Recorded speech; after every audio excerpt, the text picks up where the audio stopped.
Started. Thanks everybody for being here for Coach Hammock's weekly press conference.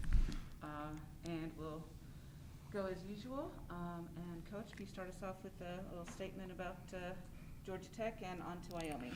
Yeah, first of all, obviously it was good to, play a game in front of fans.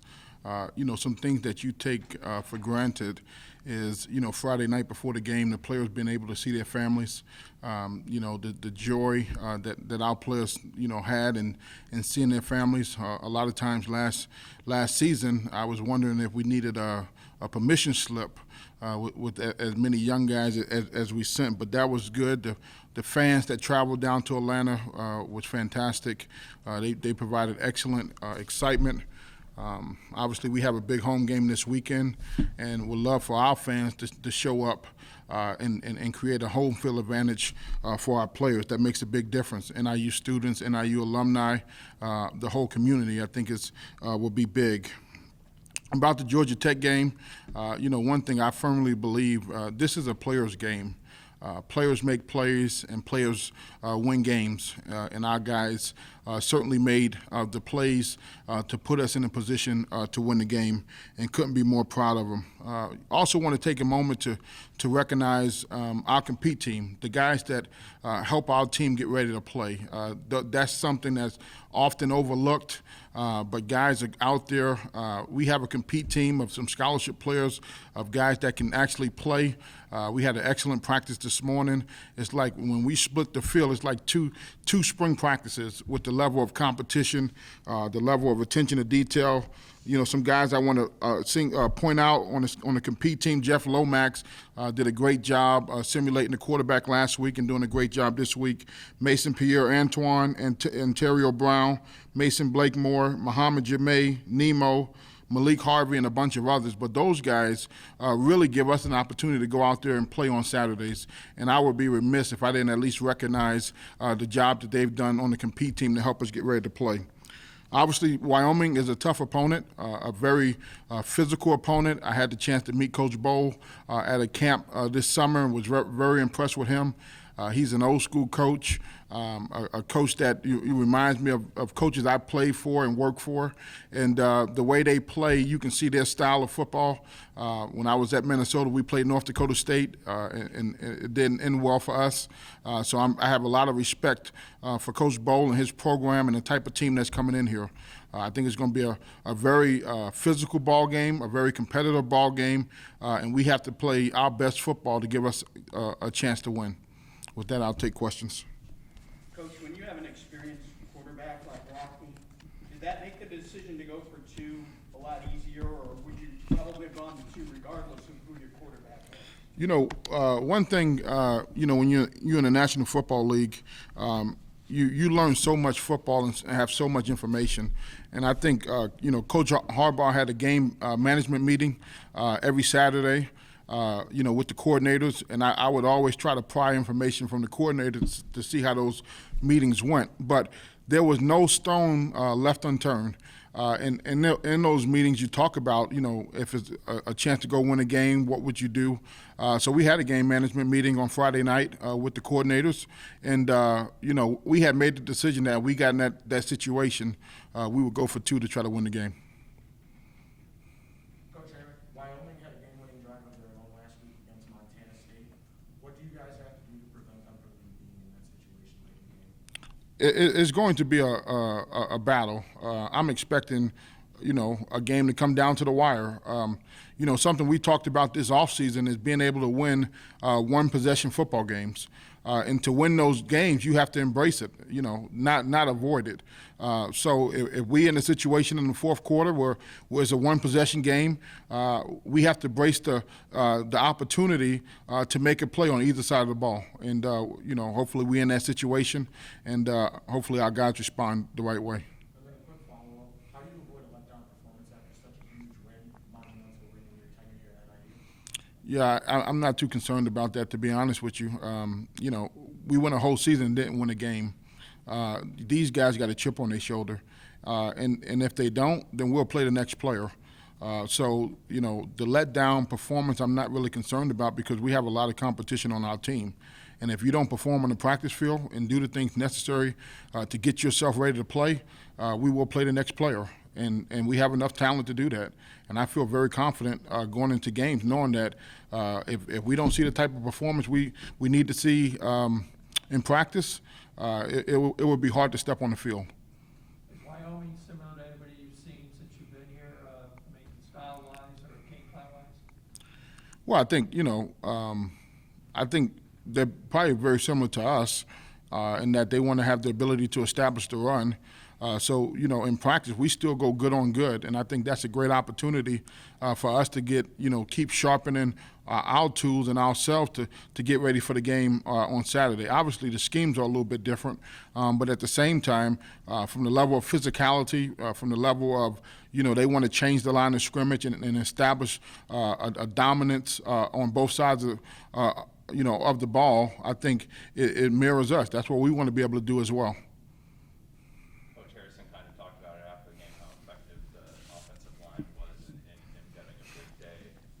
0 sacks, according to the stats that we have right now, allowed by that offensive line. Just tell me what has made them so efficient, at least through one game.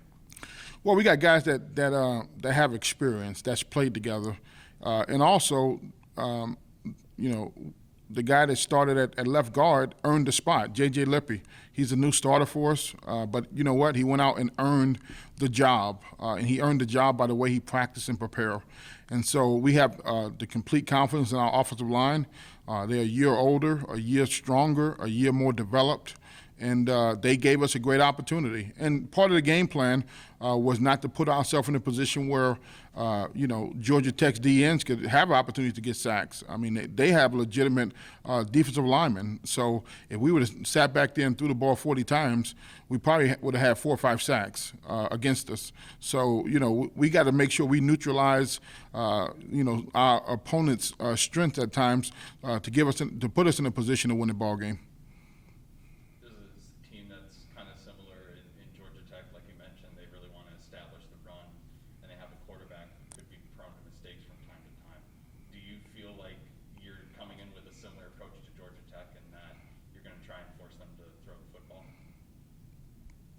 No, Wyoming's going to run the football.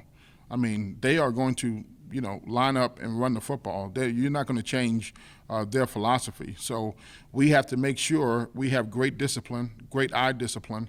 I think last week they kept it a little vanilla because there was a common, the coach that was at Montana State was at Wyoming, so I'm sure he knew some of their tendencies. But at the same time, we understand.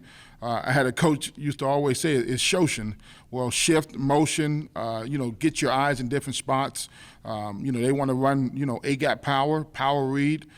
They want to slip guys, on verticals. I mean, they have an identity of the style they want to play, and I'm sure they are very committed to that style. So we gotta be excellent with our eye discipline. We got to be gap sound. And we got to come down here and tackle people because they have good backs. They have a good quarterback. They have all 5 starters back on the offensive line, and they got 2 really, really good wide receivers. One that's a guy that's going to move the chains, and the other kid is a kid that they look for explosive plays from. You talk about a normal game now on Saturday, getting back to football normal with the fans back in. You had a few last year, but I mean, this is kind of normal that you can have at Husky Stadium. Can you comment on that? Yeah, I thought it was awesome. I thought the whiteout, I thought, Georgia Tech was a nice stadium. Right before the fourth quarter, they started flicking the lights. I thought all that was awesome, and I told our players to embrace it. This is why you play college football. Why be stressed about it? This is a game made for kids, so have fun, enjoy it, embrace the moment. And I think, when you attack things like that head on, it makes it easier to keep yourself calm and to play the next snap. What about Saturday's game with them coming back to DeKalb down at Yeah, like I said, I hope our fans they show up early and they're loud and they create a tremendous home field advantage. Looking at Wyoming's home game last week, they everybody wearing the school colors and got school pride, and that's what we want to see. We are, I believe in the cardinal and black, and I hope people show up in those colors, and they come support our student athletes that's working extremely hard to make them proud.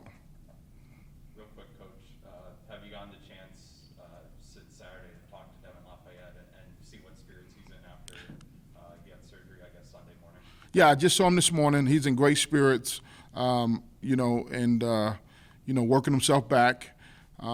He's excited to get back with his teammates. I think that's important. He's a guy that he's invested in the program. Obviously, it sounds like he's going to have a speedy recovery, and we'll get him back up to speed when he comes back.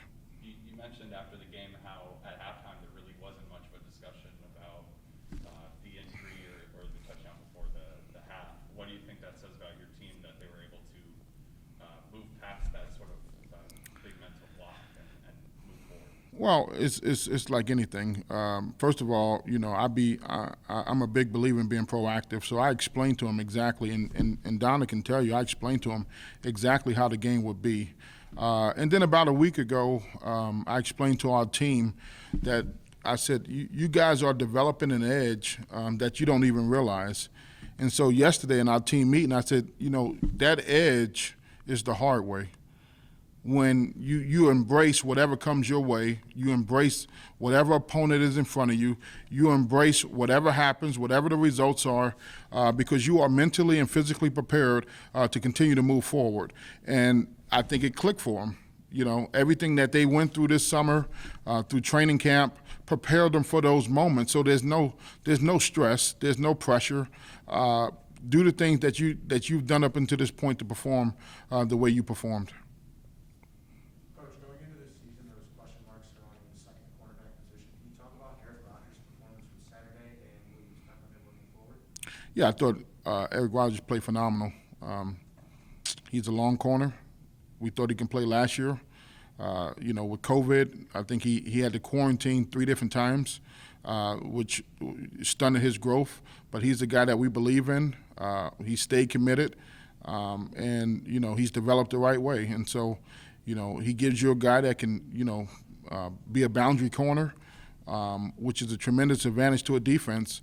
To have a guy that could be a boundary corner and come up and tackle.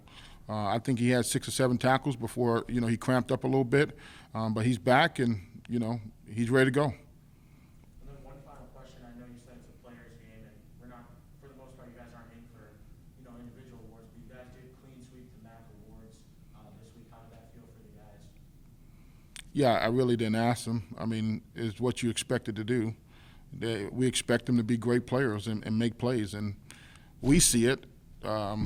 We see it every day. So it's good that they got recognized, but move on. If you want, coaches, every coach I work for says it's a 24-hour rule, right? Well, I told the players yesterday it's hard to have a 24-hour rule with social media. So everybody's going to have something new. Back in the day, they write a story about the game and then it's over. Now it's something new coming out on social media. So you know what I told them? I said embrace it. If you want people to talk about you, continue to play well. And if you don't play well.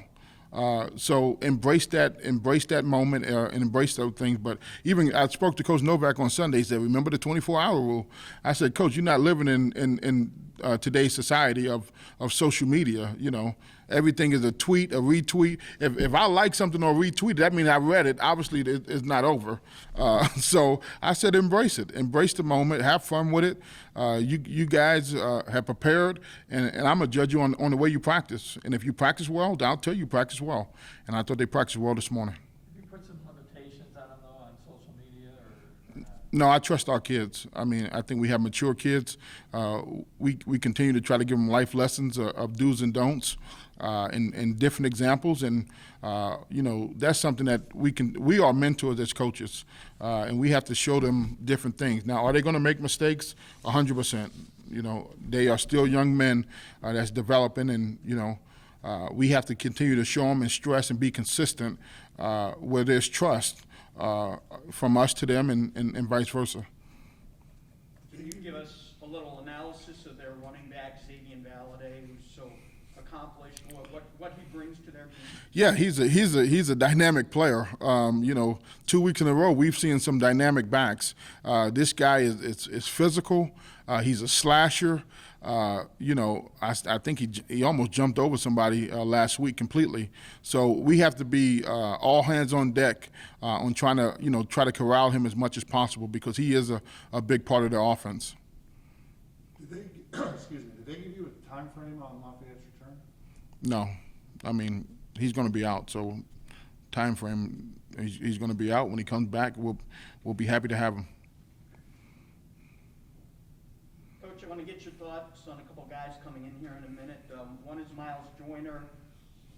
How can you use him in a variety of ways as a tight end? Is he that versatile, or is he more of a blocker? I know we caught the TD pass, but how much versatility does he bring to that position? He brings extreme versatility to the position from the standpoint of, we talk about our tight ends as beauty and the beast. And what we mean by that is they have to have the ability to be great blockers. That's the beast part. And then the beauty part becomes what they can do in the passing game.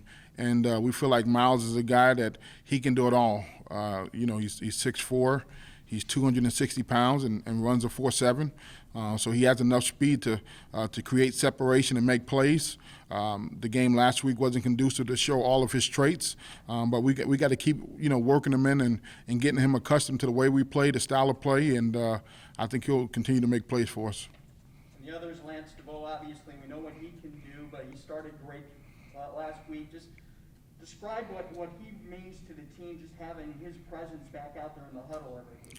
No, I mean it's a calming force. I mean, anytime you got a guy in the middle that can get downhill and make plays behind the line of scrimmage, provides energy for your defense. Defense is about emotion, playing hard, playing physical, and energy. And Lance brings a lot of that. And to be older, he's mature. He understands the locker room. He understands how to talk to guys, to rally guys, and a guy that we lean on for that leadership on defense.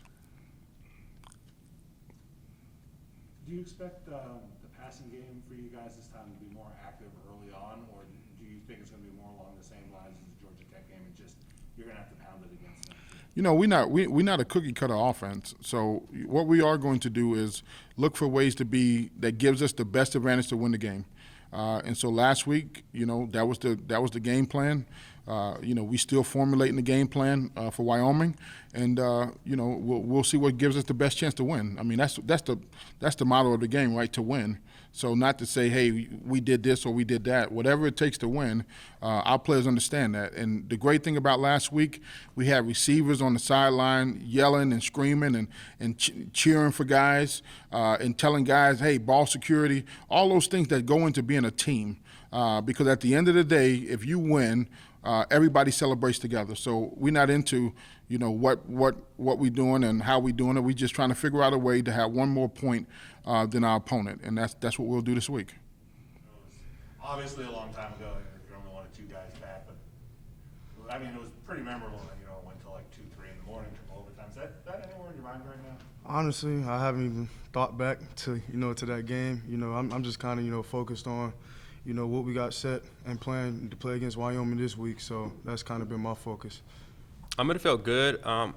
Back in March, me and Rocky went down to Arizona and trained, and I was talking about it all the time, like, man, I cannot wait to finally get in a uniform and contribute to the team. And we got down there, and they called my number, and I was able to make the play. So it felt really good scoring as a Husky. And you're in the youth program. Miles, are they putting different responsibilities on your plate here than perhaps how you were used at Youngstown State, or do you feel like you're going to be used in a similar capacity? Yeah, it's kind of similar to how I was used in Youngstown State, but I feel like here they exploit my ability a little more in the pass game and try to give me a couple more mismatches that I can show my talent. So I think it's a little different, but it's the same thing. Responsibility in the run game and the pass game is pretty high here. We just kind of, celebrated at the time and then kind of move on. Kind of was shown today in Tuesday's practice. We got after it. This was the most physical practice of the week, and we just were like, let's get ready for Wyoming. Yeah, Harry, he's a dog, man. You watch him in practice, and he's running as hard as he can all the time. And I mean, you can even ask probably Lance, when we're going against the defense. I mean, there's no quit in that guy. So, it just makes it so much more easier when you got a guy like that behind you just to make the block. Well, it's gonna be fun. Having everybody back in Husky Stadium at full capacity, is definitely gonna, help us and be an advantage. So, I just tell the guys, just enjoy it. Don't let it kind of psych you out. You still gotta focus. Lock in on your keys, but just enjoy the environment. They're a pretty physical football team. They're hard-nosed. That's the biggest thing I've seen from Wyoming.